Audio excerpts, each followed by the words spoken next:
오늘 우리 계시는 하나님의 말씀 구약성경 창세기 1장 1절부터 2절 그리고 27절부터 28절 두 군데를 보겠습니다. 창세기 1장 1절부터 2절 1장 27절부터 28절.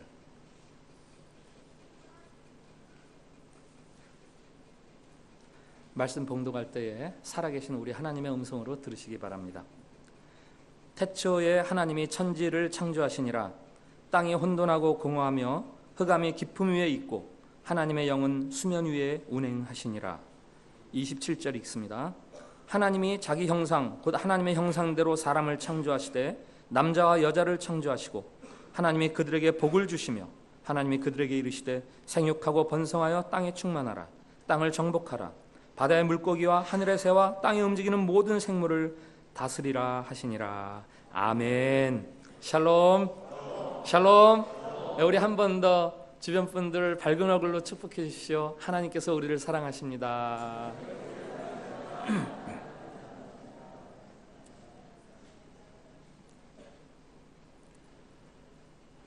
네, 새해를 시작하는 달 1월입니다. 시리즈 설교 시작이라는 창세기를 통해서 시작에 대해서 살펴보는 설교입니다. 창세기는 시작에 관한 책입니다. 오늘 창세기 첫 단어 태초에, 맨 처음에, 아주 먼 처음에 시작에 대한 이야기죠. 창세기의 영어 이름이 제너시스인데요, 이게 헬라어 게네시스에서 나온 말입니다. 게네시스는 기원, 출처 이런 의미를 가지고 있는 거죠. 오늘 읽은 창세기 1장 1절 태초에 하나님이 천지를 창조하시니라. 아주 맨 처음에 하나님에 의해서 생명이 시작되었습니다. 우리 인생도 그렇게 시작이 되었습니다. 오늘 시리즈 설교 첫 번째 시간 인생의 시작, 창세기 1장의 창조 이야기를 통해서 우리는 어떤 사람들인가, 그리고 우리는 어떻게 살아야 하는가에 대해서 살펴보려고 합니다. 오늘 설교 첫 번째 명제가 있습니다. 인생의 시작에 엄청난 사랑이 있었다라는 거예요. 저기 자막이 나오는데요, 한번 같이 읽어볼까요? 시작. 인생의 시작에 엄청난 사랑이 있습니다. 인생이 시작할 때 엄청난 사랑이 있었어요. 신학자들은 질문합니다. 하나님은, 신은 왜 세상을 창조했는가? 이 대답에 꼭 맞게 이래서다 라고 대답할 수 있는 사람이 과연 누가 있겠습니까?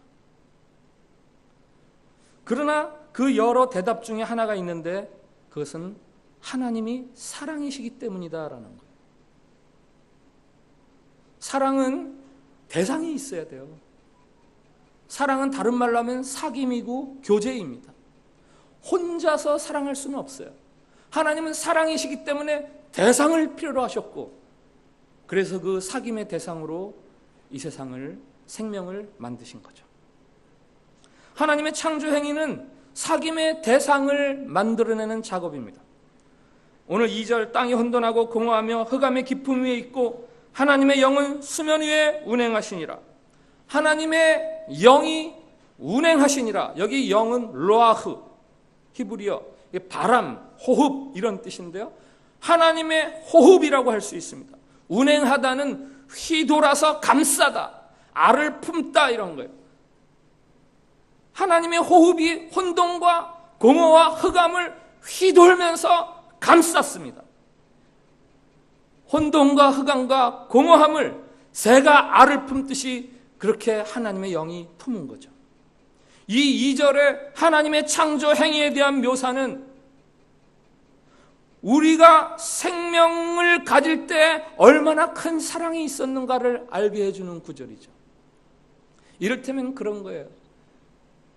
닭이 길을 지나가다가 돌멩이를 하나 봤어요. 너무 거칠고 딱딱하고 차갑고 불쌍해요. 왜 이렇게 딱딱해? 왜 이렇게 차가워? 그걸 품기 시작하는 거예요. 계속 돌리면서 그래서 그게 따뜻해지면서 부드러워지면서 그 암탉의 그런 마음으로 인해서 드디어 생명이 생겨나기 시작했다라는 거죠.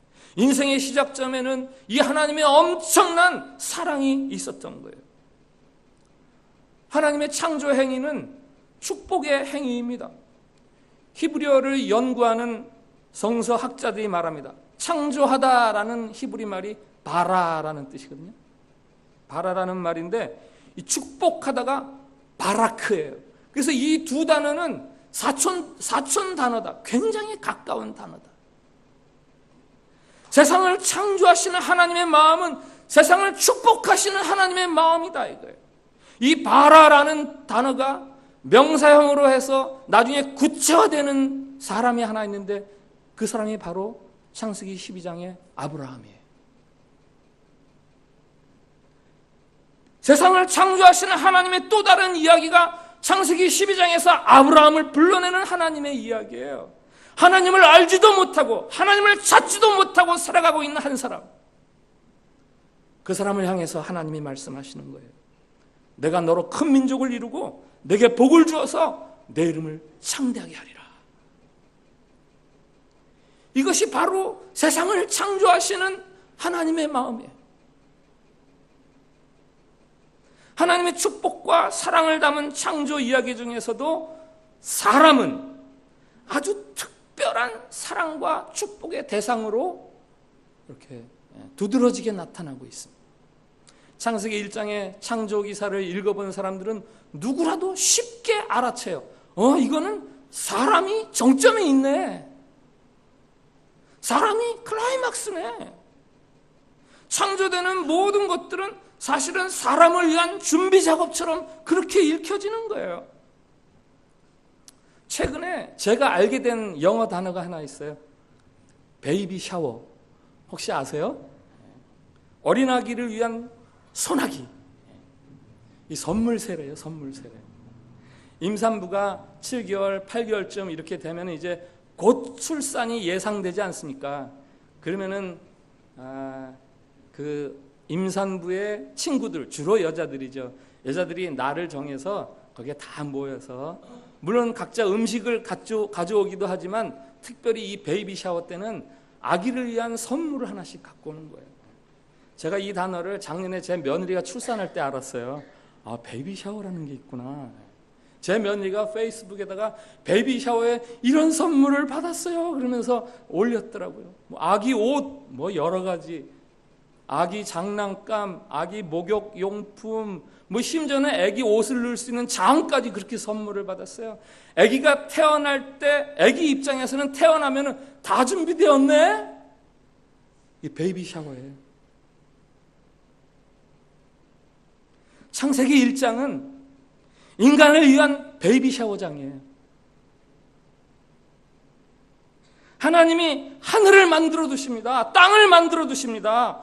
해와 달과 별을 만드시고 밤과 낮을 만드시고요. 식물과 동물을 만들어 두세요. 이 모두가 곧 생겨날 아담, 사람, 그 사람을 위해서 다 준비해 두시는 거예요. 그리고 마침내 인간을 창조하십니다. 여러분은 땅과 하늘이 여러분을 위해서 지어졌다는 것을 알고 계셨어요? 저 해가, 달이, 구름이, 코끼리가, 낮과 밤이 나를 위해서 만들어졌다고 느낀 적이 있으십니까? 이 인생의 시작에는요, 엄청난 사랑의 축복이 있었어요. 그 모든 것들이 다 인간을 위한 것들이에요. 창조 기사 읽다 보면은 눈에 띄는 몇 구절이 있어요. 하나님이 보시기에 좋았더라. 하나님이 보시기에 좋았더라. 빛이 있으라 하시고 빛이 생기니까 하나님이 보시기에 좋았더라. 각종 식물을 만드시고 하나님이 보시기에 좋았더라. 6번이나 나와요. 그런데 사람을 만들고 나서는 조금 다르게 표현해요. 하나님이 보시기에 심히 좋았더라. 창세기의 천지창조 기사는요, 내가 사람을 만들어야지 하는 하나님의 마스터 플랜의 작업일지예요. 최종 목표는 사람입니다. 이 사람을 위해서 첫째 날, 둘째 날 작업을 요걸 해서 마지막 사람을 만들어야지. 그래서 마지막에 중간에 작업 과정에 좋네, 잘 됐네. 마지막에 사람이 딱 생겼, 됐어. 그렇게 좋아하시는 거죠. 그래서 인생은 굉장히 소중한 거예요. 우리의 삶이 그렇게 시작되었어요. 온 세상 것을 다 동원해서 나의 존재를 위해 있게 하실 만큼 하나님이 그렇게 큰 사랑을 가지고 우리를 있게 하신 거예요. 신약에서는 하나님의 사랑에 대해서 이렇게 이야기합니다. 하나님이 세상을 이처럼 사랑하사 독생자를 주셨으니. 이 사실을 깨달은 한 시인이 시편 8편에서 그렇게 노래하는 거죠. 여호와 우리 주여, 주의 이름이 어찌 그리 아름다운지요. 이 시편 8편에서 하나님을 찬양하는 그 이유가 뭔지 아세요? 이렇게 나와 있어요. 주의 손가락으로 만드신 주의 하늘과 주께서 베풀어 두신 달과 별들을 내가 보오니 사람이 무엇이기에 주께서 그를 생각하시며 인자가 무엇이기에 주께서 그를 돌보시나이까. 그를 하나님보다 조금 못하게 하시고 영화와 존귀로 관을 씌우셨나이다. 아무리 생각해도 나처럼 존귀한 자가 없군요.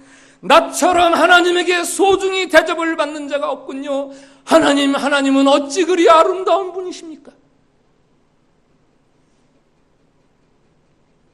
특별히 오늘 27절에 보니까요, 하나님이 자기 형상, 곧 하나님의 형상대로 사람을 만드셨다.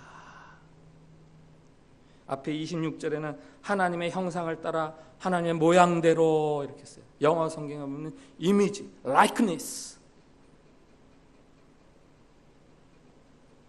이 하나님의 형상과 모양이란 다른 피조물에게는 없는 인간에게만 부여된 것이죠. 인간에게만 허락된 이 하나님의 형상이란 도대체 무엇인가? 다양한 해석이 있어요. 그 중에 두 가지만 소개를 드리면 하나님의 대리자라는 거예요. 하나님의 대리자. 그래서 이 세상을 창조하신 하나님의 대리자가 되어서 세상을 잘 돌보고 세상을 다스리는 역할이 사람에게 주어졌다. 두 번째 하나님의 형상에 대한 것은 하나님과 인격적인 관계를 맺을 수 있는 유일한 존재가 사람이다라는 거예요. 하나님의 창조주 되신 하나님 앞에서 피조물로서 응답할 수 있는 그런 존재, 그게 사람이다. 인간에게만 부여된 하나님의 형상이 무엇이냐? 이것은 신학자들에 따라서 분분할 수 있어요. 그러나 모두에게 일치하는 것이 있는데 인간을 향한 하나님의 특별한 관심과 사랑이 바로 인간에게 주신 하나님의 형상이다. 사람은 하나님의 매우 특별한 사랑의 대상이에요. 이 진리가 우리에게 왜 필요하죠?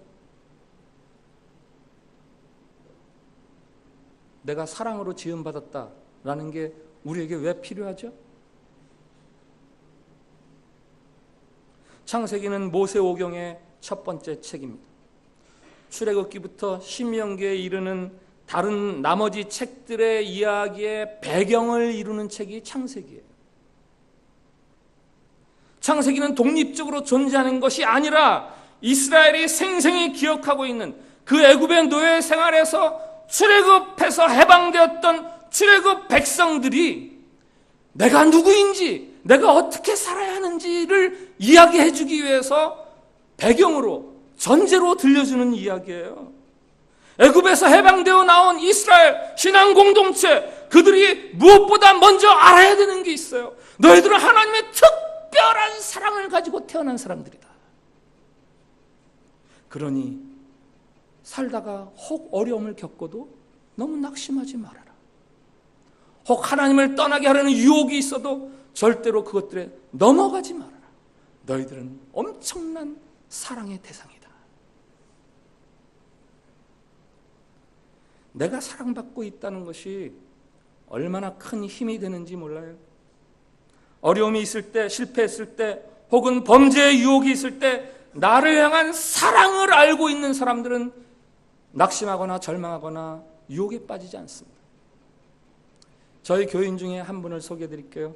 그분이 처음 저희 교회 왔을 때 중학생 아들이 2명이 있었어요. 저하고 이렇게 상담을 하는데 그런 이야기를 해요.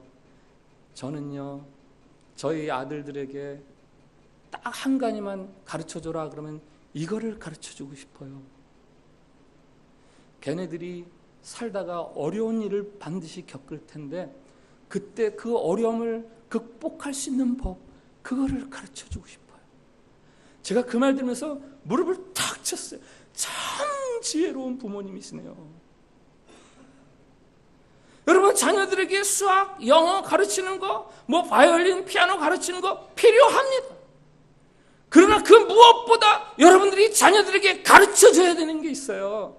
그 아이들이 살아가다가 어려움을 당하지 않겠어요? 실패하는 경우가 있지 않겠어요? 그때 그것을 어떻게 극복할 수 있느냐, 그거를 가르쳐줘야 돼요. 어떻게 가르쳐줄 거예요? 어떻게 가르쳐줄 거예요?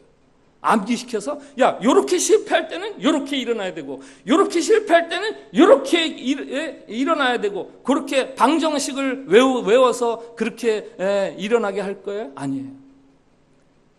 그 아이들에게 많이 사랑해 주세요. 아이들에게 사랑을 많이 베풀어 주세요. 내가 사랑받고 있구나 라는 것을 아는 사람은요, 실패해도 좌절하지 않고 유혹이 와도 넘어지지 않고.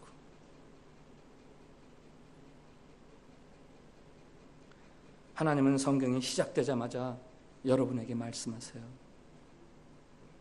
내가 너희를 이만큼 사랑한다. 너희들은 나에게 아주 특별한 존재다. 그러니 사는 동안에 혹 어려움이 있더라도, 혹 실패하는 일이 있더라도 결코 낙담하지 말고 좌절하지 말고, 유혹이 있더라도 결단코 나를 버리지 말아다오.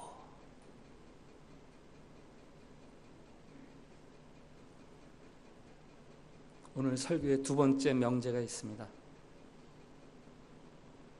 인생의 시작에 책임과 사명이 있었어요. 한번 같이 읽겠습니다. 시작. 인생의 시작에 책임과 사명이 있습니다. 인생이 시작할 때요, 책임이 있었고 사명이 있었어요. 26절에 보니까 우리가 사람을 만들고 이 모든 것들을 다스리게 하자. 28절에는 이렇게 되어 있어요. 하나님이 그들에게 복을 주시며 하나님이 그들에게 이르시되 생육하고 번성하여 땅에 충만하라. 땅을 정복하라. 바다의 물고기와 하늘의 새와 땅에 움직이는 모든 생물을 다스리라 하시니라. 이 28절 9절이 잘못 해석돼 가지고 인간이 마음대로 자기 편한 대로 이 세상에서 그 생명들을 아무렇게나 파괴해도 되는 것처럼 그렇게 오용되는 시절이 있었습니다마는 요즘은 그렇게 읽는 사람이 없습니다. 이 말은 무슨 말이냐? 인간은 하나님이 지으신 이 피조물을 하나님의 뜻대로 잘 섬기고 다스려야 된다, 이런 말이에요. 하나님의 대리자로서 하나님의 뜻을 이 땅에 펼쳐야 된다. 책임이죠. 사명이죠. 예수님이 비유 말씀을 많이 하셨잖아요. 그 중에 이런 비유가 있어요. 포도원 주인이 농부들에게 포도원을 잘 갖고 달라고 맡기고 멀리 여행을 떠났다. 또 이런 비유도 있습니다. 주인이 종들에게 너는 1달란트, 너는 5달란트, 너는 2달란트 이렇게 맡기고 떠났다. 나중에 결산을 하신다. 이 비유 말씀을 들려주신 주님이 이런 말씀도 하셨어요. 주인이 집안을 맡기고 제때에 양식을 내주도록 맡긴 신실하고 슬기로운 종이 누구겠느냐, 이런 질문을 주님이 하셨어요. 사도 바울을 통해서는 우리에게 이렇게 이야기하십니다. 사람이 마땅히 우리를 그리스도의 일꾼이요 하나님의 비밀을 맡은 자로 여길지어다. 그리고 맡은 자들에게 구할 것은 충성이니라. 나를 향한 엄청난 사랑을 알게 될 때 책임이 생기고 사명이 생기는 거죠. 그리고 거기에 충실할 수 있게 되는 거예요. 사랑으로 받은 삶을 지키지 못하는 사람을 두고 성경이 부르는 말이 있어요. 악인이라. 악인이라. 저희 집 막내 동찬이가 여기 처음 온 게 초등학교 6학년 때였어요. 중학교, 고등학교 해서 한 6년쯤 있다가 이제 한국의 대학으로 갈 즈음에 한 말이 저는 잊혀지지 않습니다. 내가 있던 6년 동안 참빛교회가 좀 좋아졌나? 아니, 초등학생이 와가지고 6년 동안 있다가 한국 가면서 내가 있는 6년 동안 참빛교회가 좀 좋아졌나? 자기가 목회자도 아닌데 내가 있던 그 기간 동안에 내가 속해 있던 그곳이 좀 더 좋아졌나? 여러분의 인생에 이 질문을 적용해야 돼요. 뭐 여기 대부분의 사람들이 여기서 끝까지 있을 거 아니잖아요. 1년, 2년, 3년. 여러분들이 있는 동안에 내가 있었던 이 지역이, 이 교회가 좋아질 것인가? 좋아질 수 있겠는가? 삶에 대한 책임감을 가지십시오. 뭐 인류 역사니 문명 발전이니 그런 거창한 문구를 동원하지 않겠습니다. 여러분이 있는 동안에 여러분과 여러분의 남편 혹은 아내와의 관계, 그게 좋아지고 있습니까?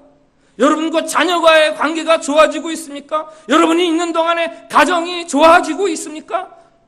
교회가, 여러분이 속한 이 지역사회가 좋은 사회가 되고 있습니까? 여러분으로 인해서 여러분 때문에 좋아지고 있습니까?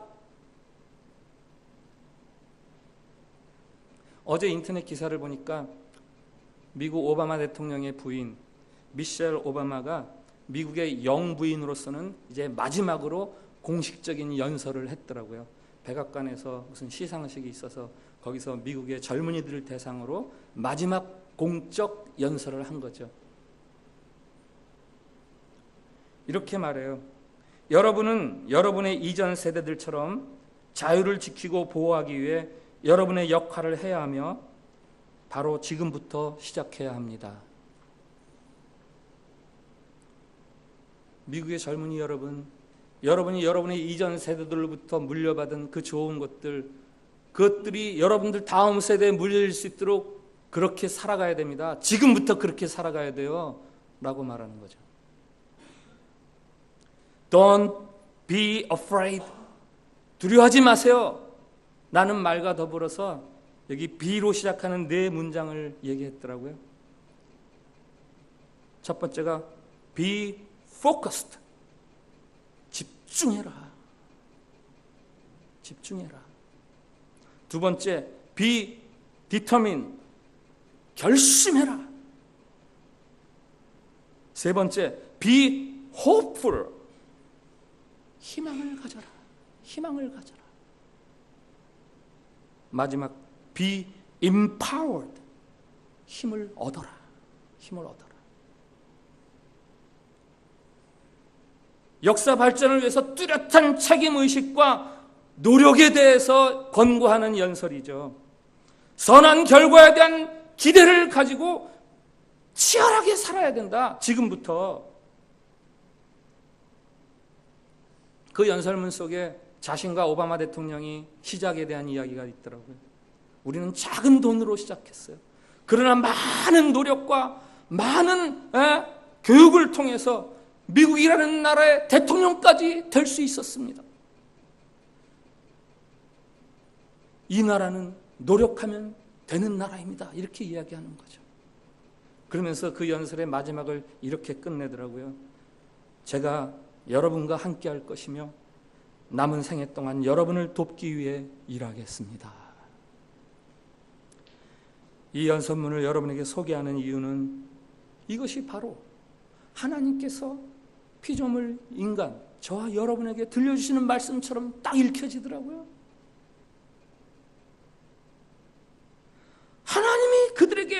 복을 주시며 이르시되 이 세상을 잘 다스려라. 내 뜻에 맞게. 성경은 이 명령을 복이라고 불러요. 복. 복을 주시며. 우리는 하나님이 보시기에 좋았던 이 세계를 계속해서 하나님이 보시기에 좋은 세상으로 잘 돌고 와야 합니다. 하나님이 기뻐하실 만한 일들이 많이 일어나는 그런 세계로 만들어 가야 돼요. 그렇게 다스리도록 막중한 사명과 책임을 지고 태어났는데 하나님은 그것을 인간에게 주는 매우 특별한 복이라고 이야기해요. 2장 8절에 에덴 동산 이야기가 나와요. 에덴 동산은 말의 뜻이 기쁨의 동산이에요. 왜 기쁨의 동산입니까? 다 갖추어졌으니까 단순히 이제 내가 하고 싶은 대로 놀고 먹을 수 있어서 그래서 기쁨의 동산입니까? No! 하나님은 우리에게 행복을 주셨어요. 그러나 우리에게 게으름을 주지는 않으셨어요. 하나님은 우리에게 자유함을 주셨습니다. 그러나 네 마음대로 할 수 있는 방종을 주지는 않으셨어요. 하나님이 우리에게 주신 것이 무엇이고 우리에게 바라는 것이 무엇인지 명백하게 알아야 돼요. 하나님께서 우리에게 주시는 복의 개념, 하나님이 우리에게 주시는 기쁨이 무엇인지 분명히 알아야 돼요. 우리들은 흔히 좋은 집, 맛있는 음식, 좋은 옷을 꿈꾸면서 복된 여건들에 대해서 생각해요. 그러나 하나님의 말씀하시는 복의 개념은 달라요. 내가 이 세상에 복이 되는 것, 그게 하나님이 말씀하시는 복이에요. 내가 가는 곳이 복받는 것, 그게 하나님이 말씀하시는 내 복이에요. 사명을 감당하는 삶이야말로 가장 큰 복이죠. 사명은 나를 부르신, 나를 보내신, 아니 나를 지으신 이의 뜻에 집중하는 거예요. 살다 보면 뭐 좋은 일도 만날 수 있고 굳은 일도 만날 수 있어요. 새 연하장에 보니까 뭐 그런 연하장도 있더라고요. 새해에는 좋은 일만 있으세요. 세상에 그런 사람이 어디 있어요? 그런 한 해가 어디 있습니까? 살다 보면요, 좋은 일도 있고 굳은 일도 있고, 그래서 사람들은 굳은 일을 피하고 좋은 일만 만나는 게 복이라고 착각해요. 여러분, 이제부터는 이게 좋은 일이냐 굳은 일이냐 그렇게 구분하려는 삶을 살지 마시고 이게 내 사명이냐 아니냐 그거를 구분하는 삶을 살아가십시오. 그러면 복된 새해가 되는 거예요. 아무리 좋은 것이라도 여러분의 사명이 아니다 생각되면 피하세요. 굳은 것일지라도 이건 하나님이 내게 주신 사명이다 싶으면 취하세요. 그게 복이에요. 사명이야말로 인간을 인간답게 하는, 인간을 가장 아름답게 하는 것이에요. 단순히 먹고 입는 것을 위해서 여러분에게 주어진 2017년을 또 낭비한다면 여러분은 매우 아름다울 수 있는 기회를 발로 차버리는 거예요.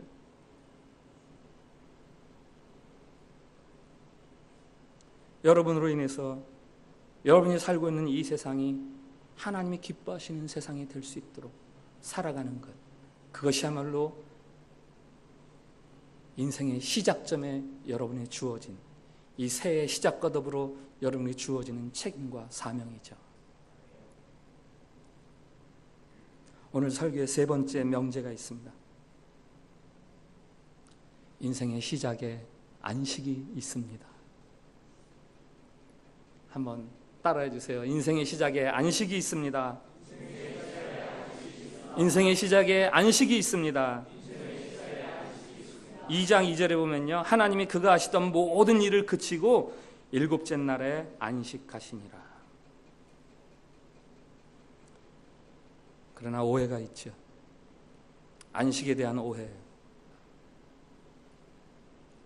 안식은 아무것도 안 하고 조용히 쉬고 있는 정적인 상태를 안식이라고 말하지 않아요. 진공 상태처럼 무념무상, 그런 종교가 있잖아요. 무념무상해야 우리가 구원을 얻는다. 그런 정지 상태가 아니라 성경이 말하는 안식은 굉장히 활발한 움직임이 있는 거예요. 그 움직임이란 바로 하나님과의 교제, 하나님과의 연합을 통해서 일어나는 활력이죠. 활력. 예수님이 이 안식에 대한 개념이 유대인과 달라서 유대인의 미움을 사셨잖아요. 유대인들은 안식 그러면 아무것도 안 하고 가만히 있는 게 안식이라고 생각했어요. 그게 제일 좋은 건 줄 알았어요. 그러나 예수님은 안식이란 하나님의 뜻을 따라서 살아가는 것이 안식이다. 그것 때문에 충돌이 일어나잖아요. 예수님이 그런 말씀하시죠. 인자는 안식일의 주인이라. 그리고 안식일에 환자를 고치세요.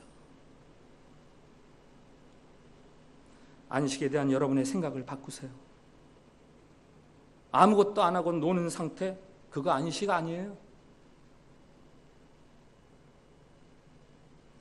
하나님은 인간으로서의 책임, 사명, 세상에서의 복된 역할을 하는 그것 속에 안식을 이미 두셨어요. 그 사명을 감당하는 순간이야말로 인간이 누리는 최고의 안식의 순간이에요. 일곱째 날에 안식하시니라. 사랑과 더불어 평화를 누리시는 그 나누시는 하나님. 그 순간은 창조도 하나님에게뿐만 아니라 피조물인 인간에게도 아주 존재로서의 최고의 정점의 순간이죠. 하나님은 여섯째 날에 만들어진 인간과 더불어서 일곱째 날에 안식하십니다. 인간이 태어나자마자 안식을 경험하게 해주세요. 너희들이 살아가는 동안에 궁극적인 목표를 해야 될 게 뭔지 알아라. 삶을 시작하기 전에 너희들이 궁극적으로 목표해야 될 것은 바로 이 내 안에서 나와 더불어 누리는 이 교제, 이것이다. 이게 안식이다. 그러면서 인간에게 복을 주시는 거예요.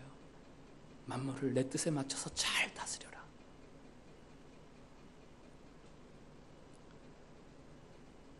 인생은 될 수만 있으면 아무것도 하지 않은 채 놀고 먹는 것이 복이 아니라 부지런하고 성실하고 충성스럽게 내게 맡겨진 책임을 다하는 게 가장 큰 복이에요. 오늘 설교를 제가 고등학교 때 배운 두 개의 시로 마무리를 하려고 합니다. 먼저는 서정주 씨의 국화 옆에서 다 좋아하시죠? 한 송이 국화꽃을 피우기 위해 봄부터 서쪽새는 그렇게 울었나 보다. 가을에 국화가 피잖아요. 가을 국화 한 송이를 피우려고 봄부터 새 한 마리가 그렇게 울었구나. 우리의 생명이란 거저 얻은 게 아니에요. 거기는 엄청난 사랑이 있었어요. 길고 긴 사랑이 있었어요. 두 번째 소개하는 시는 까마득한 날에 하늘이 처음 열리고 이렇게 시작되는 이육사의 광야입니다. 이육사는 뭐 잘 아시죠? 일제시대 때 투옥되었던 대표적인 민족 시인이에요. 그가 지은 광야 이렇게 끝납니다. 지금 눈날이고 매화 향기 홀로 아득하니 내 여기 가난한 노래의 씨를 뿌려라. 다시 천고의 뒤에 백마 타고 오는 초인이 있어 이 광야에서 목 놓아 부르게 하리라. 일제 억압에서 내가 이렇게 살아가지만 나는 겨울 눈 속에서 향기를 내는 매화처럼 그렇게 내가 씨를 뿌리리라. 먼 훗날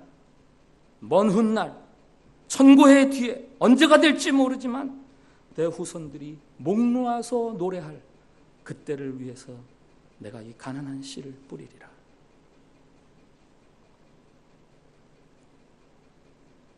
여러분에게는 세상 무엇에도 없는 각별한 사랑과 더불어서 거룩한 사명이 있습니다.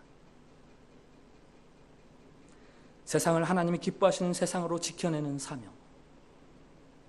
그 사명을 잘 감당하는 것이야말로 다른 어떤 것도 누릴 수 없는 가장 완전한 복이고 하나님 안에서 안식할 수 있는 비결입니다.